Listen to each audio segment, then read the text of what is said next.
In the name of Allah, who is merciful and most beneficent. Assalamu alaikum. Today's my topic is a tragedy of Shakespeare named as Julius Caesar. Some people are pronounced it as Julius Caesar and Julius Caesar. Both are good and best according to their situations and their area. We can say it as Julius Caesar and Julius Caesar. First of all, we are going to discuss the character list of Julius Caesar. Names of main character are given as below. Julius Caesar, our tragic hero. Calpurnia wife of Julius होती है. Cassius bad man. Casca helper of Cassius. Brutus nobleman, we can say that friend of Julius Caesar. Portia wife of Brutus. Octavius nephew of Julius Caesar. Antony एक अच्छा इंसान होता है इस play में. Let's start the story of play. This play is published in 1623 and the setting is Rome. Now we are going towards the story of this play. होता यूँ है कि एक तरफ से किंग आ रहा होता है. किंग मीन्स जैसे कि किंग का मतलब हम यही लेंगे कि जूलियस आ रहा होता है एक क्राउड के दरमियान में से, क्योंकि जूलियस वो पर्सन होता है रोमन में वो पर्सन है जिसने पोम्पी, जो कि रोमन का एक राजा था लेकिन बैड किंग था, तो उसको हरा के ये आता है, किंग बनता है तख्त पर आने के लिए. मिनिस्टर के अपने आप को सिलेक्ट करवाता है किंग बनने के लिए जूलियस. तो जो जूलियस के साथी होते हैं जिनमें आता है कैस्का और कैशिसा. ये साथी नहीं होता लेकिन क्राउड में एक आदमी होता है जैसे कैशियस जा रहा होता है ना, ये रोक के कैस्का को कहता है तुम्हें क्या लगता है कि ये जूलियस है, इसने पोम्पी को हराया, अब ये खुद यहाँ का किंग बनेगा या डेमोक्रेसी लेके आएगा. तो जो कैस्का होता है वो कहता है आई डोंट नो. ये ब्रूटस पे जूलियस पे डिपेंड करता है कि वो चाहे तो अपने आप को किंग पर कर सकता है अनाउंस, या फिर डेमोक्रेसी की तरफ लेके जा सकता है गवर्नमेंट का सिस्टम. वो दोनों ये बातें कर रहे होते हैं कि इसी दौरान कैशियस अपनी बातों के दरमियान में कैस्का का ब्रेन वॉश कर देता है कि जूलियस कैसर को हमें हटा देना चाहिए, उसे हमें अपना किंग नहीं बनाना चाहिए. इतने में ये दोनों लोग पहुंच जाते हैं ब्रूटस के पास और उससे कहते हैं कि तुम्हें क्या लगता है जूलियस डेमोक्रेसी को लाएगा या खुद किंग बनेगा. Brutus you can say that he is a good man, he was a good man. उसके दिल में किंग के लिए बहुत ज़्यादा रिस्पेक्ट होती है और फ्रेंड होता है जूलियस सीजर का, इसलिए वो कहता है वो जैसा करेगा, हम पब्लिक में है ना तो हमें किंग की हर बात को मानना होता है. तो ये दोनों बहुत ट्राई करते हैं ब्रूटस को करने की, लेकिन ब्रूटस इन दोनों की तरफ नहीं आता. वो कहता है नहीं, जूलियस सीजर बहुत अच्छा है और एक तरह से हमारे लिए अच्छा ही सोचता है. जब कैस्का और कैशिसा ये देखते हैं कि ब्रूटस इनके साथ नहीं आ रहा और ब्रूटस का उनके साथ होना बहुत ज़रूरी है क्योंकि ब्रूटस का पब्लिक में बहुत अच्छा इंप्रेशन होता है, तो वो ना कोई जाली ख़त लिखते हैं जो कि जूलियस कैसर की तरफ से शो किए जाते हैं कि जूलियस कैसर ने लिखे हैं कि रोम की जो हुकूमत, जूलियस कैसर को किसी ने लिखे हैं कि तुम इस हुकूमत के लिए वो हो, ख़तरा हो, डेंजर हो, ये जो रोम की गवर्नमेंट है इसको तुम्हें छोड़ना, अगर तुम नहीं छोड़ोगे तो इसके ऊपर बहुत ज़्यादा क्राइसिस आएंगे. जब ये लेटर पहुंचता है ब्रूटस तक और ब्रूटस देखता है कि ये बातें लिखी हैं जूलियस के लिए, और कैस्का जो होता है उसने लिखा ही ये ख़त ब्रूटस को दिखाने के लिए होता है, जैसे ये किसी और ने भेजा था जूलियस के लिए और हम पढ़ा रहे हैं ब्रूटस को.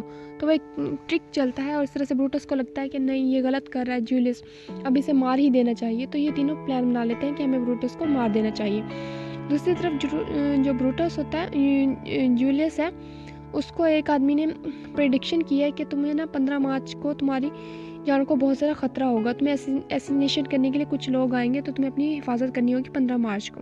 और यही बात अपनी वाइफ कैल्पुरेनिया को बता देता है कि यूँ करके मुझे किसी ने प्रेडिक्शंस दिए हैं कि तुम्हारी जान को ख़तरा है, वो भी 15 मार्च को. तो अभी 15 मार्च से हम पीछे हैं. तो ये तीनों जो कैसिका है, कैशियस है एंड ब्रूटस, ये तीनों मिलके इसके मर्डर का प्लान बना लेते हैं जूलियस के.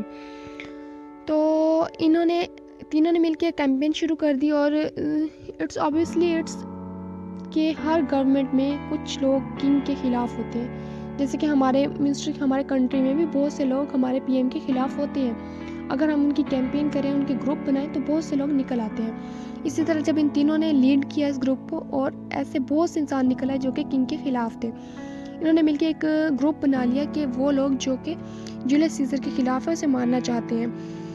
कत्ल से एक रात पहले ये लोग ब्रूटस के घर इकट्ठे होते हैं और कंप्लीट प्लान बना लेते हैं। तो ये जाने लगते हैं, ये लोग चले जाते हैं। तो ब्रूटस की वाइफ पोर्शिया वो आती है, वो इससे पूछती है ब्रूटस से कि तुम लोगों ने क्या बात किया है। वो अपनी वाइफ पे इतना ज़रा बिलीव नहीं करता कि उसको सब कुछ बता दे। वैसे भी जो हस्बैंड्स होते हैं वाइफ्स को सब कुछ बताते तो नहीं है, लेकिन जो ब्रूटस होता है वो उसे कहता है नहीं मुझे बिलीव नहीं है कि मैं तुम्हें सब कुछ बता दूँ। ये रोम की सिचुएशन को शो कर रहा है कि वहाँ की मर्दों को अपनी वाइफ्स पर ज़्यादा बिलीव्स नहीं होता था। तो ब्रूटस भी वही सेम आंसर देता है कि नहीं मैं तुम्हें कुछ नहीं बता सकता, ये हमारा सीक्रेट है। तो पोर्शिया को थोड़ा सा इमोशन हो जाती है, ऐसे इमोशनल अटैक्स होते हैं। तो वो अपने आप को सुसाइड करने की कोशिश करती है, कहती तुम्हें मुझ पर बिलीव नहीं है तो मैं खुद को सुसाइड कर रही हूँ। फिर तुम्हें यकीन आएगा कि मैं तुम्हारे लिए तुम मेरे लिए वैल्यूएबल रखते हो, तुम्हारी बातें भी। तो ब्रूटस एंड में हार जाता है। वो कहता है चलो ठीक है मैं तुम्हें सब कुछ बता देता हूँ। ब्रूटस पोर्शिया को सब कुछ बता देता है कि ऐसे ऐसे करके हम उसको कत्ल करेंगे। ये जो सीन है ये शेक्सपियर ने सिर्फ इसीलिए डाला कि वहाँ की सिचुएशन बता सके कि कैसे हस्बैंड वाइफ्स का रिलेशंस होते हैं। तो सुबह जब होती है 15 मार्च आता है, तो जो जूलियस सीजर वो तैयार श्यार होकर जाने लगता है गवर्नमेंट में। मीन्स उसके एक रूम होता है जहाँ पे सब इकट्ठे होते हैं, बादशाह के साथ बातें करते हैं और प्रॉब्लम्स को सॉल्व किया जाता है। तो जूलियस की वाइफ जो होती है वो कहती है कि मेरा दिल नहीं कर रहा कि आज तुम बाहर जाओ, आज तुम घर रहो। तो जूलियस हंसने लग जाता है, स्माइल पास करता है, कहता है सब कहेंगे कि हमारा जो किंग है वो कवर्ड है, वो एक प्रेडिक्शन से डर के भाग के घर बैठ गया। तो मैं ऐसा नहीं कर सकता, मुझे बाहर जाना होगा, लोगों को डील करना होगा, उनकी प्रॉब्लम्स को सॉल्व करना होगा।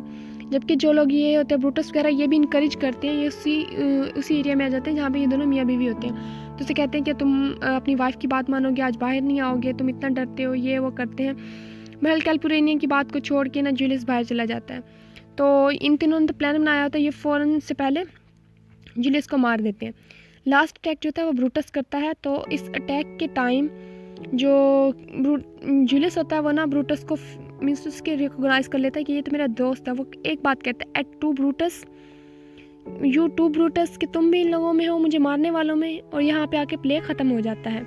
मीन्स उन्होंने प्ले का ये वाला सीन ख़त्म हो जाता है कि उन्होंने ब्रूटस को मार दिया। नेक्स्ट वो लोग भूल गए थे कि पब्लिक को भी कोई आंसर देना होगा। पब्लिक तो बहुत ज़्यादा मसला क्रिएट कर देती है कि हमारे किंग को क्यों मारा गया, कैसे मारा गया।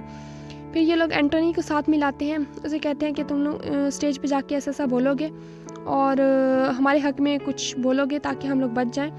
तो एंटोनी यही कहता है कि बस किंग को मारना था, मार दिया गया, वो अच्छा इंसान नहीं था, थोड़ा सा बोलता, लेकिन वो जूलियस की थोड़ी सी फेवर भी करता है। जबकि ब्रूटस होता है वो पैनिक हो जाता है, वो भी अपनी बातों में इसकी फेवर कर जाता है कि ऐसा हो ब्रूटस ने अपनी बातों में हल्की हल्की फेवर कर तो दी क्योंकि हम लोगों ने गलत किया है, क्योंकि उसको गिल्ट फील होने लग जाता है उसके मर्डर के फ़ौरन बाद। जैसे उसने कहा था एट टू ब्रूटस एक रोमन वर्ड्स है, इसका मतलब यही है यू टू ब्रूटस। तो उसको फील हो जाता है कि हाँ मैंने कुछ गलत कर दिया है। तो इसके बाद ये होता है कि अलग अलग हो जाते हैं। जो एंटोनी होता है वो कहता है अब किंग जो बनेगा ना नया वो बनेगा ऑक्टिवियस होता है नेफ्यू ऑफ जूलियस सीजर। वो अच्छा इंसान होता है। एंटोनी को भी फील होता है कि इन लोगों ने जूलियस को गलत मारा है। तो अब एंटोनी प्लस ये ऑक्टिवियस हो जाते हैं, ये दोनों एक साइड भी हो जाते हैं और कैशियस और ब्रूटस एक साइड पे हो जाते हैं क्योंकि इन दोनों पर इल्ज़ाम साबित हो जाता है। गवर्नमेंट इन दोनों के पीछे होती है कि हम इनको मारेंगे।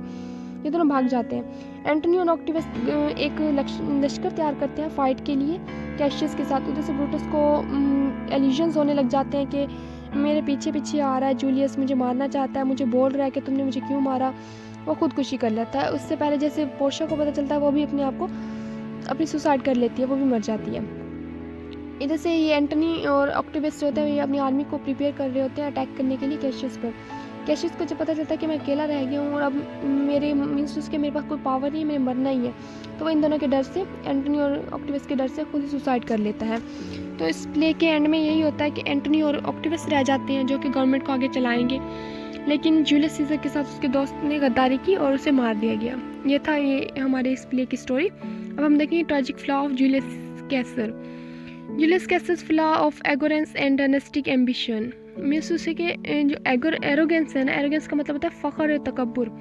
जूलियस सीजर को अपने आप पर प्राउड था कि हाँ मैंने पोम्पी को हराया है तो मैं गवर्नमेंट में आया हूँ, अब मेरी मर्ज़ी मैं डेमोक्रेसी करूँ या किंगशिप लाऊँ। तो इसकी अपनी मर्जी होती है, ऐसे बताया गया। जो ये भी इसका ट्रेजिक फ्लॉ है कि जो ब्रूटस था वो रिजिड आइडियलिज्म रखता था। पुअर जजमेंट थी कि जैसे उसको ख़त दिखाया गया उसने मान लिया कि हाँ मेरे दोस्त गलत काम कर, उसने ये नहीं देखा कि ख़त कहाँ से आया, किसने भेजा, राइटिंग किसकी है।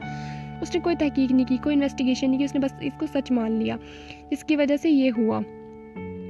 और जो थर्ड है इसका डायनेस्टिक एम्बिशन भी आता है इसमें, जो कि हमने पर्सनली मिनिस्टर्स के रीड आउट करने के बाद खुद से जो ट्रेजिक फ्लॉ निकाला वो ये है कि not giving value of his wife. अगर जूलियस कैसर अपनी वाइफ की बात को वैल्यू देता कि वो कह रही थी कि आज तुम बाहर नहीं जाओ, तो ऐसा ना होता। Excess of everything is bad. Excess थी कि उससे अपने दोस्त के ऊपर प्राउड था, मीन्स टू से कि जूलियस को ये था कि ब्रूटस के साथ कभी नहीं कर सकता। जब वो मर रहा था ना जूलियस, तो उसकी आंखों में अपने दोस्त के लिए एक ऐसी चीज़ थी कि मुझे यकीन नहीं आ रहा कि मैं मर रहा हूँ, फिर भी मुझे यकीन नहीं आ रहा कि तुमने ही मुझे मारा है। विश ऑफ क्राउन, ये जो था कैशियस ये खुद बादशाह बनना चाहता था, तो इसकी वजह से इसने ये सब कुछ क्रिएट किया, सब लोगों को मिसअंडरस्टैंडिंग किया, मिसगाइड किया, तो ये भी इसके ट्रेजिक फ्लॉ में ही आता है। फेमस डायलॉग ऑफ जूलियस कैसर, मैं लास्ट में आप लोगों को ये बताना चाहती हूँ कि कौन सी ऐसी वजह है जिसकी वजह जूलियस कैसर ये प्ले इतना ज़्यादा फेमस हुआ। एक तो इसका थीम बहुत यूनिक है, मीन्स के बहुत ही ज़्यादा यूनिक है, और इसके कुछ वर्ड्स हैं जो कि बहुत ज़्यादा फेमस है। वो ये थे, Julius said before his death et tu Brutus. Et tu एक रोमन वर्ड है और इसको हम इंग्लिश में यून कन्वर्ट करते हैं यू टू ब्रूटस। मीन्स उसके बाद में जो राइटर्स आए हैं, जॉन शेक्सपियर के बाद आए हैं, उन्होंने इस चीज़ की एक्सप्लेनेशन ऐसे दी है कि जो चीज़ जूलियस की आंखों में थी ना, उससे ये वाज़ेह होता है कि वो कहना चाहता था you have to taste of death. Brutus तुमने मुझे तो मार दिया, लेकिन तुम्हें भी एक दिन मरना है, तब तुम्हारा क्या होगा। आज तो तुम मुझे मार रहे हो ना किसी के कहने पे। उसकी आंखें ये कहना चाहती थी। नेक्स्ट कुछ राइटर्स ने ये कहा है, and someone sayings are that Julius can't believe that his friend is involved in his murder. That's why he asked Brutus that you are, मतलब जूलियस मर रहा था, उसकी आंखों में मौत थी उसके सामने, लेकिन उसको यकीन नहीं आ रहा था कि ब्रूटस ने ही ये किया है। अगर शेक्सपियर का ये प्ले उसकी लाइफ के अंदर ही पब्लिश हो जाता तो शेक्सपियर इस चीज़ को अच्छे तरीके से डिफ़ाइन करते कि एट टू ब्रूटस का मतलब क्या है, लेकिन उसके डेथ के बाद पब्लिश हुआ तो लोगों ने अपने ही मतलब निकाल लिए। But et tu Brutus is so much famous, इतना फेमस है हमने आज के लेक्चर में इस वर्ड को बहुत ज़्यादा यूज़ किया, और हम नॉर्मल लाइफ में भी इस वर्ड को बहुत यूज़ करते हैं, that you too Brutus. And I hope that you